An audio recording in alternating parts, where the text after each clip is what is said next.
అందరికీ శుభోదయం. జూన్ 13, 2024 మదనపల్లి మరియు కలిగిరి యొక్క సమాచారం. ముందుగా మదనపల్లి మార్కెట్ యొక్క దిగుమతి. ఇప్పుడు పలు మండలి మేస్త్రీలతో మరి జీపీఆర్ మండి అధినేత వెంకటేష్తో ఫోన్లో మాట్లాడడం జరిగింది. వారు ఇచ్చిన సమాచారాన్ని ఒకసారి బేరీ చేస్తే క్రోడీకరిస్తే మదనపల్లి మార్కెట్లో తొట్టతొలిసారిగా వేలంపాట ఆరంభమయ్యి భాగ్యలక్ష్మి మండి వైపు తీసుకుంటే Bhagyalakshmi mandi GPR, MRM, MDN, NSR, JPT, Malik, RABR, JNT, SLV కొన్ని మండీలకు పెరిగింది, మరికొన్ని మండీలకు తగ్గింది. ఇంకా అటువైపు తీసుకుంటే టీవీఎస్, ఎంఎస్ఎంఎస్, కేకేజెన్, ఎంఆర్, ఇటువైపు తీసుకుంటే ఎస్ఎంబి, జేకే కొన్ని మండీలు పెరిగింది, మరికొన్ని మండీలు తగ్గింది.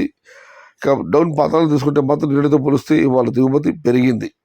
మొత్తం మీద చూస్తే మదనపల్లి మార్కెట్లో ఇవాళ భాగ్యలక్ష్మి మండి వైపు కానివ్వండి, టీవీఎస్ మండి వైపు కానివ్వండి, అటు పాతాళంలో కానీ మూడు వైపు తీసుకుంటే కూడా నిన్నటితో పోలిస్తే ఇవాళ దిగుమతి పెరిగింది. నిన్న మీకు అందరూ తెలిసిందే టాప్ ధర 1,400 రూపాయలు, కేవలం ఒక చిన్న 10,200 వెళ్ళడం జరిగింది. ఇవాళ దిగుమతి తగ్గింది. మరి చూడాలి ధరలు ఎలా ఉంటాయి, ఏ మేరకు ఉంటాయి. ఇక కలిగిరి మార్కెట్ విషయానికి వస్తే కలిగిరి మార్కెట్లో నిన్నటికి ఇవాళ ధరలు పెద్దగా మార్పు లేదు, ఇంచుమించుగా అవే ధరలే 350 రూపాయల నుంచి 700 రూపాయలు. టుడే కలిగిరి మార్కెట్ టమాటా small box 350 rupees starting rate, 700 rupees ending rate. ఇది ఈరోజు కలిగిరి మరియు మదనపల్లి మార్కెట్కు సంబంధించిన సమాచారం నచ్చితే లైక్ చేయండి, షేర్ చేయండి. Please subscribe my channel. భవదీయుడు సయ్యద్ షహతా. జై ఎన్టీఆర్, జై తెలుగు తల్లి, తెలుగే ప్రాణం, ప్రాణమే తెలుగు.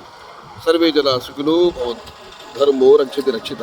అన్నదాత సుఖీ భవ.